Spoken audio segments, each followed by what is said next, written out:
재건축 사업을 꼭 진행해야 되는지 일단은 여기에 대해서 한번 제가 설명 말씀드리려고 하는데, 재건축 사업하고 재개발 사업이 있으면 일단은 제일 큰 차이가 정비 기반 시설이 있어요. 정비 기반 시설이 뭐냐면 그냥 편하게 말씀드리면 도로하고 공원 같은 거라고 생각하시면 돼요. 원래는 이 도로 같은 거를 국가에서 다 닦아주고 다 길을 만들어줘야 되는데, 너네들이 지금 여기서 재개발 사업 같은 경우는 길이 너무 안 좋아. 여기 너무 지금 접도율이 너무 안 좋고, 여기는 지금 봤을 때는 사람들이 뭐 주차 때문에 맨날 민원이 있고, 그러면 이제 하고 싶은 거죠. 그럴 때 여기서 한다고 조합이들 하면, 그때 그러면은 용산구청이든 서울시든 나라에서 너네들 도로 많이 들어. 그렇게 말하는 거고, 그 다음에 재건축 사업은 정비 기반 시설이 그냥 열악하다고까지 보지는 않아요. 그리고 그냥 노후 불량한 공동주택이 있으니까 이 주택 단지는 바꿔도 돼. 그런 의미로 저희가 이 개념을 구분하고 시작하는 거거든요. 근데 저희 법인에서 아까 모두에 설명드렸던 여러 사업장 중에 보셨을 수도 있고 못 보셨을 수도 있는데, 방배 5구역도 하고 방배 6구역도 하고 방배 13구역도 하고 저희 법인이 다 했어요. 다 했는데 거기 전부 다 단독주택 재건축이에요. 거기 보면 약간 진짜 격자형으로 예쁘게 만들어져 있어요. 그 필지 자체가 방배 5구역에 가면.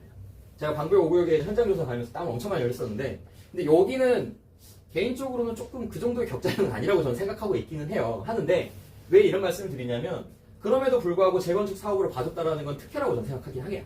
약간 플러스가 되지 않나. 완전히 지금 구조로 그림으로 봤을 때는 재개발 뭐 그렇게 갈 수 있긴 한데, 전기기반 시설이 열악하다고 되면 여기 밑에 보면 기부채납 비율이라 가지고 많이 뜯어가요. 뜯어가가지고 다 도로를 만들 거예요. 전부 다. 왜냐면 여기는 다 뜯어 고쳐서 전부 다 도로를 좋게 만들어야 되니까. 그러니까 뭐 용산구든 서울시든 다 뜯어가가지고 도로를 많이 만들어야 되고, 심지어 공사비도 너네가 내 그렇게 한단 말이에요. 여기에서 이미 기부채납 비율이 있는데 저희가 비슷한 사업장 구분하면은 전기기반 시설 설치하는 공사 비용만 보통 뭐 6, 70억 이상은 무조건 나와요. 그것도 물가가 계속 오르기 때문에 더 올라갈 확률이 높아요. 근데 그거를 더 내냐 마냐의 차이도 거기서 생기는 거고, 두 번째로 보면 조합은 자격이 제일 중요한데, 여기서 건축물하고 토지를 가지고 있는 사람만, 제가 이제 원래는 토지 등 소유자인데 편하게 이야기하기 위해서 그냥 조합원이라고 말씀드릴게요. 이 두 개를 다 가지고 있으면 조합원이 되는 거니까 여기 되게 클리어해요. 여기 되게 깔끔하게 그냥 여기서 분쟁이 생길 여유가 별로 없어요. 근데 여기서는 재개발로 넘어가는 순간 갑자기 조합원 숫자가 상대적으로 엄청 많이 늘어나요. 왜냐하면 토지 또는 건축물 소유자 그리고 지상권자도 다 되는 거예요. 그러니까 이게 별거 아닌 것처럼 보이는데, 제가 한남 3구역을 평가를 했는데 거기가 23년에 관리처분 인가고시가 떨어졌어요. 그래서 이제 철거를 해도 되고 이주를 시작해도 되는 사업장이 됐는데, 제가 진짜 지난주 목요일에 갑자기 조합에서 공문이 왔어요. 공문이 와서 관리처분 일부 취소 판결을 받았다고 해서 어떤 조합원이 승소를 한 거죠. 나도 조합원으로 비로소 인정받게끔 된 거죠. 그래서 저희한테 지금 다시 평가를 해달래요. 다시 평가 금액이 얼마인지, 제가 2019년도에 현장 조사를 시작했던 그 사업장에서 25년 지금 저한테 다시 연락이 왔어요. 공문이. 관리처분 인가고시 일부 취소가 됐으니까 거기에 대해서 이 사람들을 조합원으로 편입시켜줘야 돼. 그러니까 그 말인 뜻은 뭐냐면, 제가 극단적인 예를 말씀드린 거죠. 저는 제가 겪은 일이니까 계속 싸워요. 그 사람은 보이지 않는 되게 이상한 그 옹벽 옆에 건물 조그맣게 있었어요. 그러니까 그거를 건물이 인정받네 없네, 뭐 몇 년도 기준으로 위성 사진에서 옛날에 있었네 없었네 다 시시비비를 가리면서 하나하나 다 싸워야 돼. 다 싸워야 돼. 그 사람들이, 왜냐면 이만큼이라도 조금이라도 자기가 조합원이 될 가능성이 있는 사람들은 자기 가지고 있는 모든 에너지와 자기가 가지고 있는 모든 뭐 법률 전문가를 다 동원해서 피 터지게 싸워요. 조합하고 싸워야 돼. 계속 싸워야 돼요. 22년도, 23년도에 관리처분이 떨어졌어도 이 사람은 계속 싸우고 있으면 판결은 생각보다 늦게 나거든요. 왜냐면 판사들이 그것만 한 건 아니니까 생각보다 굉장히 늦게 판결이 나오는데, 관리처분 인가고시 일부 취소 판결을 받았다고 저희한테 평가를 다시 지금 또 해달라고 왔어요. 그럼 해줘야죠. 저희는 뭐 시킨 대로 하는 거니까. 근데 이 조합원 수가 생각보다 많아진다는 게 단순히 숫자가 많아진 게 아니고, 그 다음을 보면은 소송하고 행정부담이 갑자기 엄청나게 늘어나요. 그러니까 이 부분에 대해서는 이 사업을 하지 않는 한, 안 해봤던 사람들은 알 수가 없어요. 그냥 막연히 그냥 뭐 재개발이고 재건축이나 보다라고 생각하는데, 그게 아니라 조합원 숫자가 늘어나면 분쟁이 엄청 많아져요. 내가 진짜 0.1%의 가능성만으로도 내가 이 좋은 땅에 조합원이 될 수 있다는 게 있으면 그 사람들은 진짜 피 터지게 싸워요. 그런 것들을 조합에서 계속 감내해야 돼요. 계속.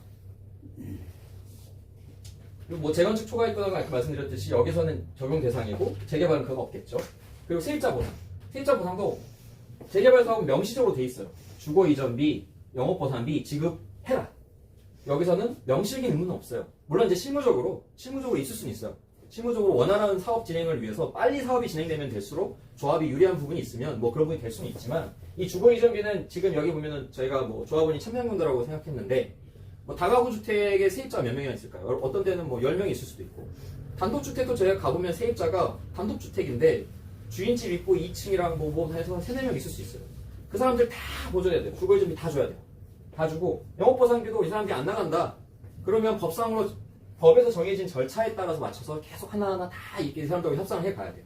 그런 의무가 재개발에는 있어요. 근데 여기에서는 조합에서 필요에 따라 할 수는 있지만 이게 법상 의무가 아니라는 게 되게 중요한 거거든요.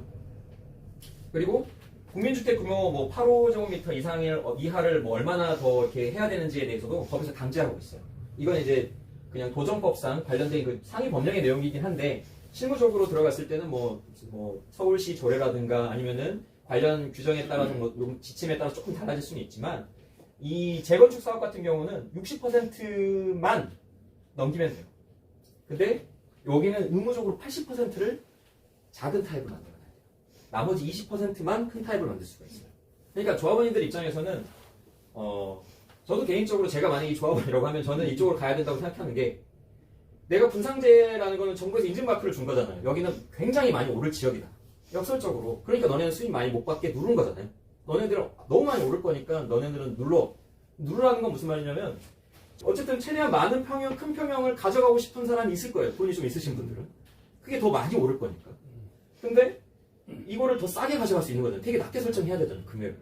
근데 큰 평형을 많이 안 넣어놓으면 이게 그 수요가 미스매치 될 수 있거든요. 그러니까 그 자유도 자체가 재개발은 80% 이상은 무조건 8호 그 이하로 채워야 돼요. 그 구성에 대해서도 생각보다 여러분들이 고민을 하셔야 되는 부분이 있는 거죠. 그리고 임대주택 의무가 있는데 일반적으로는 재건축 사업은 없어요. 근데 재개발 사업은 생각보다 높아요. 15%는 무조건 나와요. 그러면 계산해보면 정확하게 알고 계신데 뭐 그거는 이제 여기가 아예 없는 건 아니에요. 실무적으로 솔직히 말씀드리면 아예 없진 않고 아까 그 위원장님께서 말씀을 하셨듯이 서울시하고 이제 협의를 하다 보면 뭐 얻을 게 있고 뺏길 게 있고 하면 그런 관계 속에서 임대주택이 생길 수도 있어요. 생길 수는 있는데 그건 얻는 게 있을 때 생길 수도 있는데 이 비율 자체가 15%를 계산해보면 저희가 1050세대에서 15% 정도하면 277세대 정도가 나와요.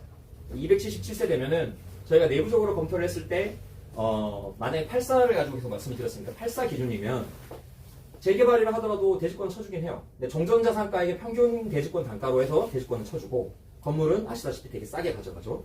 그럼 그 가액을 합친 가액을 보면은 84 기준으로 한 세대당 조합원님들이 다른 데서 수입을 얻을 거의 기회비용으로 보면 10억 가까이 9억 7천 정도 손해가 나요. 한 채당. 그러면 277세대예요.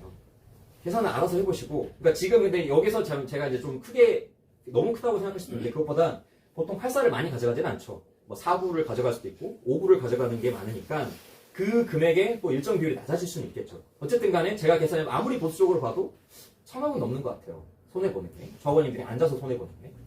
어마어마한 거죠. 지금 방금 말씀드렸듯이 여기에 주거 이전비 한 세대당 저희가 보통 그 사업비를 대략적으로 검토를 미리 할 때 한 세대당 1,500만 원 잡고요. 영업보상비 한 세대당 한 호당 2천만 원 정도 잡아요. 미니멈. 거기에 뭐 여기 숫자를 다 곱하면 나오는 비용이 있을 것이고 그리고 무엇보다 사업 기간 자체가 달라요.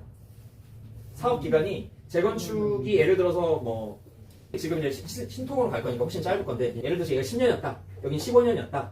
그러면 1.5배가 더 걸린다고 생각합니다. 미니멈. 무조건 여기도 신통이고 여기도 신통이다. 여기가 5년이면 여기는 7.5년 이상은 무조건 더 걸리는 거고. 아까 왜 그러냐면 다 복잡해요. 계속 싸우고 있고 그 다음에 여기는 더 많은 것들을 강제를 계속 하다 보니까 절차가 되게 더 많아요. 더 많이 검토해야 되고 더 많은 위원회를 열어야 되고 더 공익성이 있기 때문에 이 관에서 관여하는 것 자체가 그냥 합법적으로 계속 관여를 계속 할 수밖에 없어요. 그럼 사업기간 자체가 1.5배 이상 무조건 돼요. 어쨌든 간에 재건축이 더 빠르다는 거. 근데 거기에 대해서 금융비용을 계산해보면 금융비용도 무시를 못해요. 1.5년이면 예를 들어서 뭐 5년이면 2.5년만 더 걸려도 이 사업비 자체가 지금 사업비가 저희가 봤을 때는 1.5조가 넘거든요. 거기에서 공사비는 뭐 시공사에서 어떻게든 나중에 낸다고 생각하고 그렇다 하더라도 뭐 4천억, 뭐 3천억에 대한 이자 비용이 사업이 길어지는 것만큼 여러분들이 그것도 똑같이 다 떠안아야 돼요. 그러면 그 돈도 제가 계산했을 때는 몇백억이에요. 금융비용 자체가. 이 사업이 길어지면 그것도 다 비용이거든요. 그러면 뭐 여러분들도 지금 잘 아시다시피 여기에 이전비, 영업보상비, 그 다음에 기반시설도 아까 더 많이 떼간다고 했잖아요. 거기에 임대주택 한 채당 얼마씩 해서 그러니까 그게 정확한 계산이 아닐 수도 있지만 제가 봤을 때는 생각보다 많은 돈이 눈앞에서 그냥 사라지는 상황이 생길 수도 있다. 말씀드리겠습니다.